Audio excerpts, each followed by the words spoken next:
ভারতের সঙ্গে বাংলাদেশ সহ মোট 7টি দেশের সীমান্ত রয়েছে।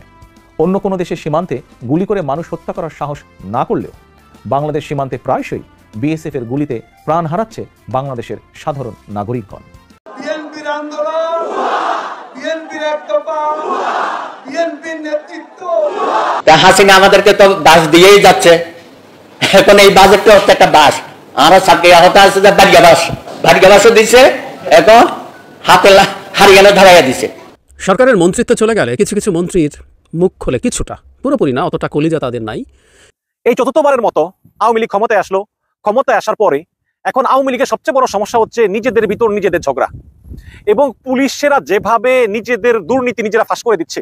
প্রথমতই বলে রাখি যে বেনজিরের সঙ্গে বসুন্ধরা গ্রুপের একটা গন্ডগোল হয়েছে বা একটা মনোমালিন্য হয়েছে। সেই সূত্র ধরে বসুন্ধরা গ্রুপের মিডিয়াগুলো বেনজিরের সমস্ত যে দুর্নীতিগুলো বা যে বিভিন্ন সম্পদের তথ্য বা এই যে অবৈধ সম্পদের তথ্য এগুলো ফাঁস করে দিয়েছেন। ভিডিওর শুরুতেই বলছি, বেশি কথা বাড়াবো না, খুবই গুরুত্বপূর্ণ কয়েকটি ভিডিও নিয়ে আপনাদের সম্মুখে হাজির হয়েছি। প্রিয় দর্শক, যা ভিডিওর শুরুতেই হয়তো আপনারা দেখেছেন সেই গুরুত্বপূর্ণ ভিডিও ফুটেজের অংশগুলো, তো সবাইকে বলবো না টেনে সম্পূর্ণ নিউজটি দেখবেন এবং শুনবেন, আর আপনাদের মূল্যবান মতামত জানাবেন। তবে এখন না, সম্পূর্ণ নিউজটি দেখার পরে শোনার পরে আপনাদের মূল্যবান মতামত শেষে জানাবেন। তো চলুন আর কথা না বাড়াই, যে ভিডিওগুলোর অংশ বিশেষ আপনারা শুরুতে দেখেছেন সবগুলো ভিডিও আমরা এক এক করে চলুন দেখে আসি।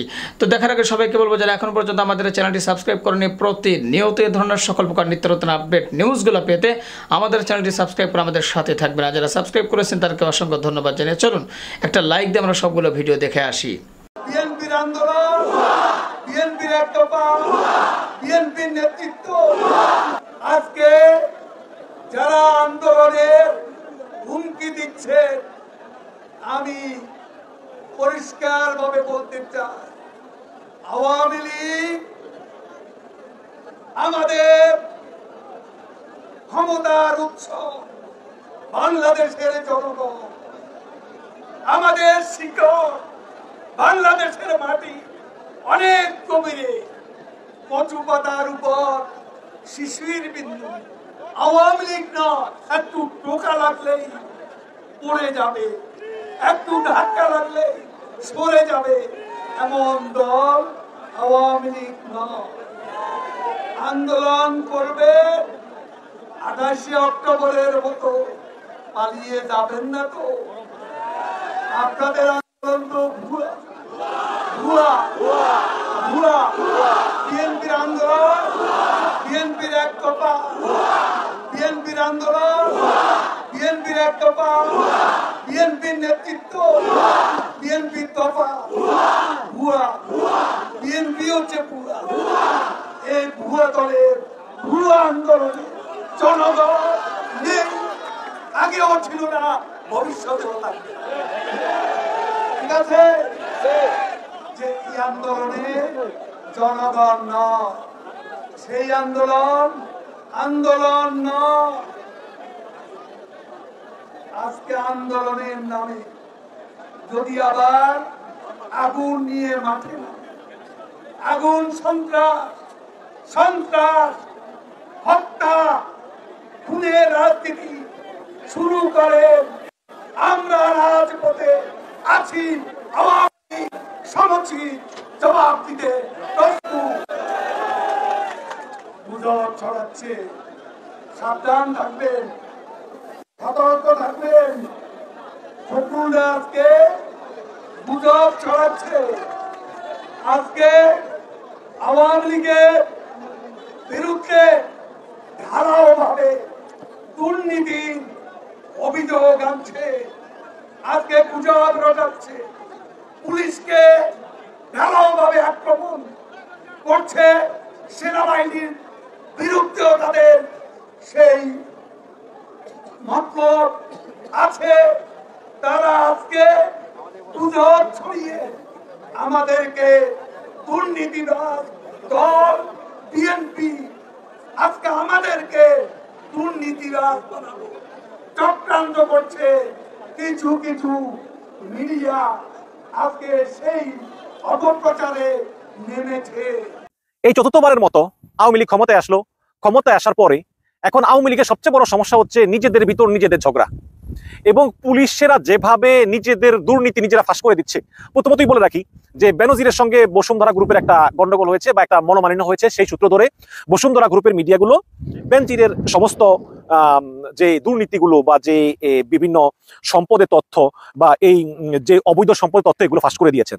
তো এগুলো ফাঁস করে দেওয়ার পরে এখন বেনজির চিন্তা করলো যে যেহেতু আমি ফাঁস হয়ে গিয়েছি, ওই যে কথা আছে না, একটা শিয়ালের ল্যাস কাটা পড়লো, এখন সেই শিয়াল চায় যে সব শিয়ালের ল্যাস কাটা পড়ুক। তো বেনজিরের কথা হচ্ছে যে আমি যেহেতু ধরা পড়ে গিয়েছি, কাজেই দুর্নীতি তো আমি একলা করিনি, কাজেই যত দুর্নীতিবাজ পুলিশ আছে সবার মুখোশ আমি ফাঁস করে দেবো। তো এই কারণেই বেনজির করতেছে কি, বেনজিরের যেই পুলিশের ভিতরে বেনজিরের যেই অনুগত গ্রুপটা আছে না, তারা কিন্তু সব একদম ফাইল পত্র গুটিয়ে এনে তারা বিভিন্ন পুলিশের ডাটা করতেছে এবং এই সব কাজের সমন্বয় করতেছে বেনজিরের শ্বশুরবাড়ির লোকজন, ওই যে মির্জা ফ্যামিলি আছে না শ্বশুরবাড়ির লোকজন, তারা এগুলো করতেছে। ওইসব পুলিশেরা মিলে তদন্ত করে তারা এভাবে যে দুর্নীতিবাজ পুলিশ আছে ওদের একটা তালিকা তৈরি করতেছে এবং আমি ধারণা করতেছি যে এই কাজে বেনজিরকে সহায়তা করতেছে NTMC, national telecommunication monitoring cell. এরা সব তথ্য মিলে এইসব দুর্নীতিবাজ পুলিশ কর্মকর্তাদেরকে ধরিয়ে দিচ্ছে। বেনজিরের পরে আপনারা জানেন যে সাবেক ডিএমপি কমিশনার আসাদ মিয়া, এই আসাদুজ্জামান মিয়ার বিভিন্ন অপকর্ম এসেছে এবং সাবেক ডিআইজি শহীদুল হকেরটাও লাইনে আছে এবং এর পরবর্তীতে আরো আপনার বিপ্লব হারুন, এদেরটা আস্তে আস্তে আসবে। এবং বর্তমান যে ডিএমপি কমিশনার হাবিব, এই হাবিব হচ্ছে কিন্তু চরম দুর্নীতিবাজ। এরা হচ্ছে আবার বেনজিরের বিরোধী পুলিশ সদস্য, বিশেষ করে এই যে শহীদুল হক, আসাদুজ্জামান মিয়া, তারপরে এই ডিএমপি কমিশনার হাবিব, তারপরে ডিবি হারুন, এরা হচ্ছে বেনজিরের উল্টো দলের পুলিশ। আবার বেনজির হচ্ছে আবার অন্য দলের। আসলে বেনজির এখন কোনো দল নাই, বেনজির এখন চায় যে যতটুকু সম্ভব মুখোশ মোচন করে দিতে।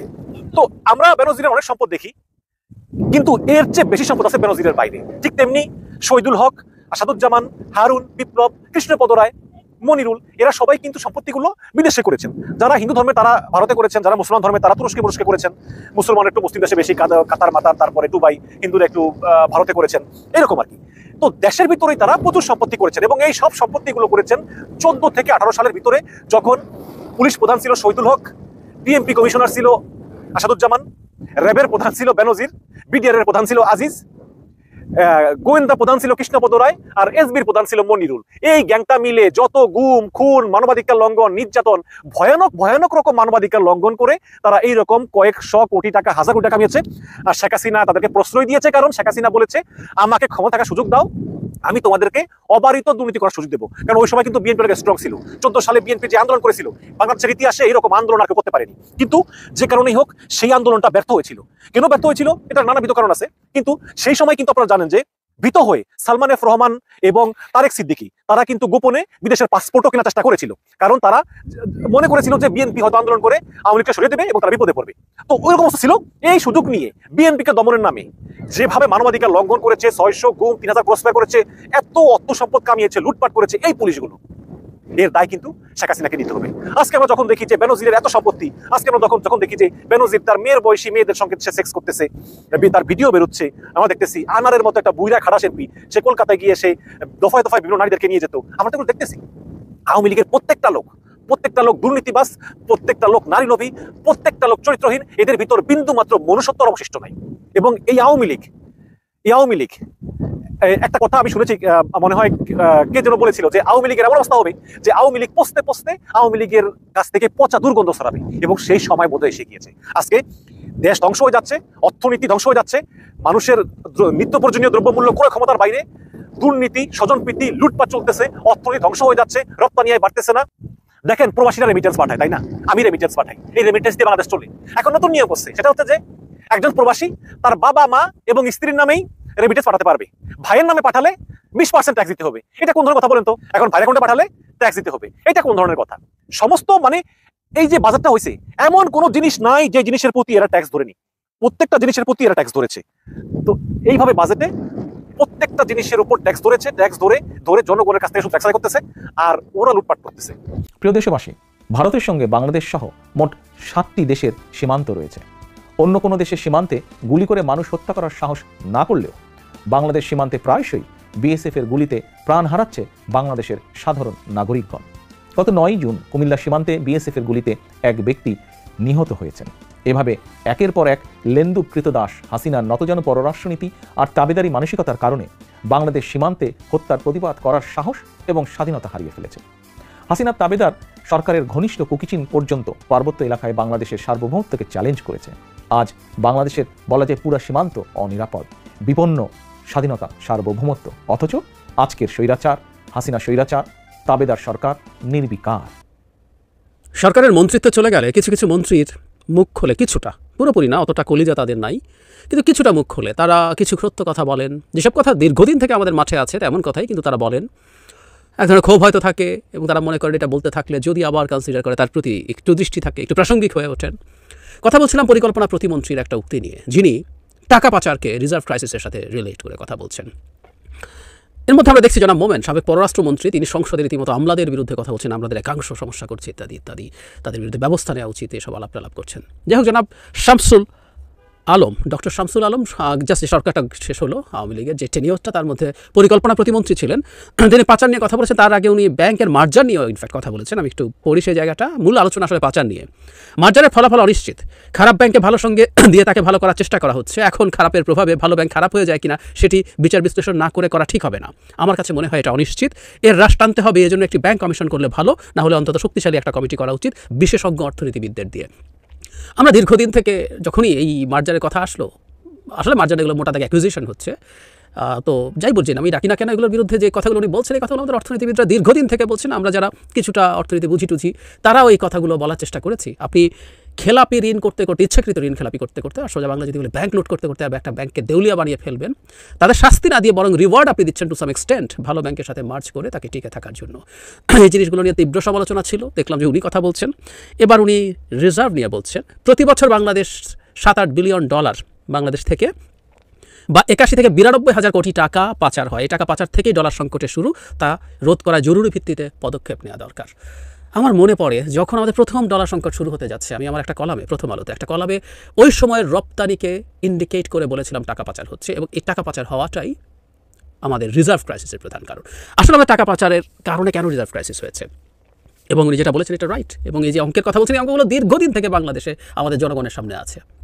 জিএফআই বলে একটা প্রতিষ্ঠান আছে, গ্লোবাল ফিনান্সিয়াল ইন্টিগ্রিটি, তারা বিভিন্ন দেশের ব্যাংকিং চ্যানেলে টাকা পাচারের তথ্য আমাদের সামনে দেয়। বাংলাদেশে যে এই পরিমাণ টাকা পাচার হয়, এটা তারা banking channel, I repeat, non banking channel যেটাকে আমরা হুন্ডি বলি, সেটার অঙ্ক প্রায় একই রকমই হবে বা বেশিও হতে পারে। সো এই টাকাটা যে পাচার হয় তারা দীর্ঘদিন থেকে বলছে। এই আলাপ আমাদের সমাজে বহু বছর থেকে আছে। এবং মজার ব্যাপার, এসব নিয়ে যখন কথা বলেছে ডকুমেন্ট দেখিয়েছে যে বাংলাদেশ জাতিসংঘকে তার আমদানি রপ্তানি ডেটা দিচ্ছিল না, ফলে জিএফআই বাংলাদেশের আপডেটেড ইনফরমেশন দিতে পারছিল না। মানে সরকারি চায় নাই যে জিএফআই ডেটা দিক। এখন একজন মন্ত্রী এসে বলছেন। আমরা বহুদিন থেকে একটা কথা বলেছি, আমাদের ডলার রিজার্ভের পরে প্রধান সরাসরি আঘাত, মানে প্রত্যক্ষ আঘাত আসে আসলে এই ব্যাংকিং চ্যানেলে টাকা পাচার থেকে, ওভার ইনভয়েসিং এবং আন্ডার ইনভয়েসিংয়ের মাধ্যমে। আপনি আমদানি করার সময় পণ্যের মূল্য দেখিয়ে বেশি টাকা পাঠিয়ে দেন, আবার রপ্তানি করার সময় পণ্যের মূল্য কম দেখিয়ে কম টাকা দেশে আনেন, একটা বড় অংশ টাকা বাইরে রেখে দেন। এর মধ্যে যেটা হয়, ধরুন সবসময় যে ব্যবসায়ী তার নিজের টাকাই পাচার করছেন, নট নেসেসারিলি, অনেকে ব্যবসায়ীদের মাধ্যমে তার লুটের টাকা পাচার করেন। সো এই ঘটনাগুলো ব্যাংকিং চ্যানেলে হয়েছে। যখন আপনি ব্যাংকিং চ্যানেলে এই কাজগুলো করবেন, বিশেষ করে ওভার ইনভয়েসিংয়ের সময় ডিরেক্টলি আপনার অ্যাকাউন্টে থাকা, মানে আমাদের রিজার্ভে থাকা টাকা চলে যায়। আর একটু সহজে যদি বলে, ঠিক রিজার্ভে টাকা চলে যায় ব্যাপারটা এরকমও না, কারণ ব্যাংক তো আসলে তাত্ত্বিকভাবে সারাক্ষণ, মানে আপনি যখন ইম্পোর্ট করছেন তখন বাংলাদেশ ব্যাংক থেকে টাকা নিচ্ছেন না, কিন্তু আপনি যখন ব্যাংক থেকে ক্রমাগত টাকা পাঠাচ্ছেন, যখন আপনার আর্নিংয়ের তুলনায় এক্সপেন্ডিচার বেড়ে যায় ব্যাংকের, তখন বাংলাদেশ ব্যাংক সেখানে ইন্টারভিন করে, সে তখন রিজার্ভ থেকে ডলার বিক্রি করতে থাকে। এই ঘটনাগুলো ঘটেছে, এগুলো খুব স্পষ্ট ছিল। এভাবেই ডলারের এই সংকট তৈরি হয়েছে দীর্ঘদিন থেকে আমরা বলেছি। আর একই সাথে আপনার যখন যেই ডলারটা দেশে আসার কথা ছিল, সেই ডলারটা যখন আসছে না আন্ডার ইনভয়েসিংয়ের মাধ্যমে, সেটাও আপনার ডলারের উপরে চাপ তৈরি করছে। এবং জরুরি কথা হচ্ছে হুন্ডির ক্ষেত্রেও, হুন্ডি যখন হয় তখন যদি এটা ব্যাংকিং চ্যানেলে টাকাটা আসতো, সেটা রিজার্ভে যোগ হতো। এখন যেহেতু ব্যাংকিং চ্যানেলে আসছে না, সুতরাং এটাও ইনডিরেক্টলি রিজার্ভের উপর প্রভাব ফেলে। কিন্তু যারা শামসুল আলমরা মানে পদক্ষেপ নেওয়ার কথা বলেন, এটা হলো হাস্যকর কথা, খুবই হাস্যকর কথা। আই রিপিট, হাস্যকর কথা। উনি একজন অর্থনীতিবিদ, ওনার এগুলো বোঝা উচিত, উনি বোঝেন, কোনো সন্দেহ নাই। কিন্তু যেহেতু আওয়ামী লীগ সরকারের সাথে আছেন, মন্ত্রী ছিলেন, এবার না থাকলেও আগেরবার যেহেতু ছিলেন, সো গুড বুকে আছেন, এটা বোঝা যায়। ওনার পক্ষে এটা বলা কঠিন। মানে এই যে টাকা পাচারের সংস্কৃতি বন্ধ করার কথা বলা হচ্ছে, এটা কোনোদিন বন্ধ হবে না। প্রথম কথা হচ্ছে, পৃথিবীর কোনো দেশ টাকা পাচার পুরোপুরি বন্ধ করতে পারে নাই, এটা হয়, এটা হতেই হবে। এবং আমি বহুবার বলেছি যে আমাদের দেশে বহু বৈধ উপায়ে উপার্জিত টাকাও লন্ডার্ড হয়, কোনো উপায় নেই, মানি লন্ডারিং হয়, পাচার হয়। আপনি বহু ক্ষেত্রে আপনার সেবা প্রয়োজন, আপনার পড়াশোনার টাকা পাঠানো দরকার, শিক্ষার টাকা পাঠানো দরকার, চিকিৎসার টাকা পাঠানো দরকার। আপনি একটা সম্পত্তি বিক্রি করেছেন, সেই টাকা আপনার দেশে থাকবেন না, হতে পারে। আপনি ভালো ব্যবসা করছেন, কিন্তু আপনি দেখছেন এই দেশটা নষ্ট হয়ে গেছে, পচে গেছে, আপনি আপনার ভবিষ্যৎ প্রজন্মকে আর দেশে রাখবেন না, আপনি তাদের জন্য টাকা, সব সম্পদ যা আছে নিয়ে যাবেন। এগুলো বৈধ উপার্জন, কিন্তু মানি লন্ডারিং হয়। কিন্তু জরুরি কথাটা হচ্ছে, যে টাকাটা অবৈধ উপায়, ক্রিমিনাল পন্থায়, রেন্ট সিকিংয়ের মাধ্যমে তৈরি হয়, সেই টাকা পাচার হতে চাইবেই। এবং যেন শামসুল আলমদের যেটা বোঝা দরকার, এই টাকা যারা পাচার করে তারাই সরকার তৈরি করে। এই সরকার মানে সরকার তৈরি করে সরকারের অংশ তারা। আমরা প্রায় যে বাংলাদেশে একটা ক্রিপ্টোক্রাসি বলছি, একটা চোরদের শাসন বলছি, এই চোরদের মধ্যে বিভিন্ন রকম চোর আছে। এই চোরদের মধ্যে পলিটিক্যাল চোর, প্রশাসনিক চোর, ব্যবসায়ী চোর, সবাই মিলে একটা নেক্সাস তৈরি হয়েছে। তো ওই চোররা চুরি করে, ডাকাতি করে, ব্যাংক লুট করে টাকা তৈরি করেছেন। আপনি মানে ব্যাংক লুট বলতে আমি ওই খেলাপি ঋণের কথা বলছি, ইচ্ছাকৃত খেলাপি যারা, ওই টাকা কি আপনি দেশে রাখবেন? No way. এখন আপনি তাকে ধরবেন কীভাবে সম্ভব? ওই তো সরকার সিন্ডিকেট করে বাজার থেকে টাকা তোলা হচ্ছে, তাকে ধরবেন? No way. তো সুতরাং এই টাকা আসলে পাচার বন্ধ করা যাবে না। যেহেতু এক্সিস্টিং সময়ে কিছুটা ক্রাইসিস আছে, সরকার দেউলিয়া হয়ে যায় কিনা সেই ভয় আছে, তাই ইম্পোর্টে কিছু ওভার ইনভয়েসিং হয়তো বন্ধ করা হয়েছে। তার চেয়ে যেটা বেশি বন্ধ করা হয়েছে, আমাদের জরুরি বহু ইম্পোর্ট বন্ধ করে দিয়েছে। আমি ধারণা করি এই $5.5 বিলিয়ন যে ইম্পোর্ট হয় এখন কমাতে সেটার মধ্যেও মানি লন্ডারিং হয়। আপনি অন্য অনেক ইম্পোর্ট, অনেক মধ্য এবং নিম্ন। হাসিনা আমাদেরকে তো বাস দিয়েই যাচ্ছে, এখন এই বাজেটটা হচ্ছে একটা বাস। আমরা সাথে আহত আছে যে ভাগ্যবাসও দিছে, এখন হাতে হারিয়ানা ধরাইয়া দিছে। এবং এত মিথ্যাচার নির্লজ্জভাবে প্রতিদিন প্রধানমন্ত্রী থেকে শুরু করে তার আশেপাশে যারা আছে, ওবায়দুল কাদের সহ, জাতির সামনে যেভাবে প্রতারণা করে, আমি তো মনে করি এই বাজেটটা আরেকটা প্রতারণা, প্রবঞ্চনা। এই যে এক সময়ে মোনায়েম খান বলতো আমার সরকার আপনাদেরকে অনেক বাস দিয়েছে, দরকার হলে ভবিষ্যতে আরো বাস দেবে। এগুলো আমাদের ছাত্র জীবনের কথা আর কি। হাসিনা আমাদেরকে তো বাস দিয়েই যাচ্ছে, এখন এই বাজেটটা হচ্ছে একটা বাস। আমরা চাকরি আহত আছে যে ভাগ্যবাস বুঝল না? হ্যাঁ হ্যাঁ হ্যাঁ, ভাগ্যবাসও দিছে, এখন হাতে হারিয়ানা ধরাইয়া দিছে। আমরা কি এইভাবে সময় নষ্ট করব? এই যে একজন বক্তা বললো ঈদের পরে আন্দোলন শুরু হবে, আমি সব সময় এইসব কথা বলার দরকারটা কি? যে সরকারকে আমাদের উপর চেপে বসছে, সেই সময়ে আমরা বসে এখানে সেমিনার করছি শীততাপ নিয়ন্ত্রিত কক্ষে।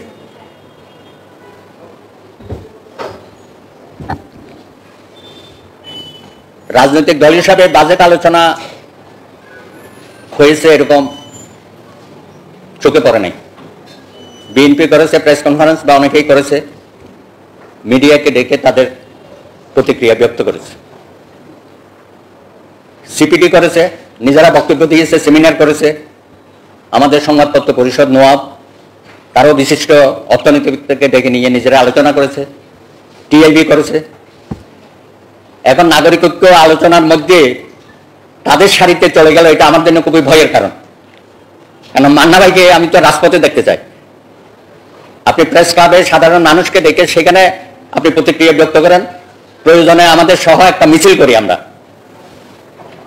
শেখ হাসিনাকে কত দ্রুততম সময়ে আমরা ক্ষমতার থেকে দূর করতে পারি, দুঃশাসন দূর হোক। এখনকার এটাই তো আলোচনা, এটাই তো আমাদের রাজনৈতিক নেতা। প্রিয় দর্শক শ্রোতা, সবগুলো ভিডিওই আপনারা আশা করে দেখেছেন এবং সকলের কথাগুলো মনোযোগ সহকারে আপনারা শুনেছেন। তো সবগুলো ভিডিও দেখার পরে, সকলের কথা শোনার পরে আপনাদের কি মতামত, আপনার মনের ভিতরে কী জল্পনা কল্পনা হচ্ছে, সেটা অবশ্যই এখন আপনারা কমেন্ট বক্সে জানিয়ে দিতে ভুলবেন না। আর হ্যাঁ, সবাইকে বলবো এ ধরনের সকল প্রকার নিত্য নতুন আপডেট সবসময় আপনারা আমাদের এই nasheed Islamic media centre channel থেকে পেতে অবশ্যই আমাদের চ্যানেলটি সাবস্ক্রাইব করে আমাদের সাথে থাকবেন। আর বিগত যারা প্রায় 5 বছর বা 6 বছর যাবত আমাদের সেই পুরনো পরিবার বা সাবস্ক্রাইবার যারা রয়েছেন, ফ্রেন্ড রয়েছেন, বন্ধু রয়েছেন, সবাইকে জানাচ্ছি আন্তরিক শুভেচ্ছা অভিনন্দন। তো সবাইকে বলবো আপনারা আমাদের পাশে ছিলেন এ পর্যন্ত এবং পাশে আছেন, আশা করি সামনেও আপনারা পাশে থাকবেন এবং আমাদের ভিডিওগুলি শেয়ার করে ছড়িয়ে দিবেন এবং যেন নতুন নতুন বন্ধুরা আমাদের সাথে যুক্ত হতে পারে। তো যারা নতুন আজকে আমাদের ভিডিওটি দেখছেন, অবশ্যই আপনাদেরকে বলবো অবশ্যই আপনারা আমাদের চ্যানেলটি সাবস্ক্রাইব করে আমাদের সাথে থাকবেন। তো ভালো থাকবেন সবাই, ভিডিওটি ছিল এ পর্যন্তই। আবারও দেখা হবে, কথা হবে নতুন কোনো টপিকে, নতুন করে ভিডিও নিয়ে। সে পর্যন্ত সবাই ভালো থাকবেন, সুস্থ থাকবেন। আল্লাহ হাফেজ।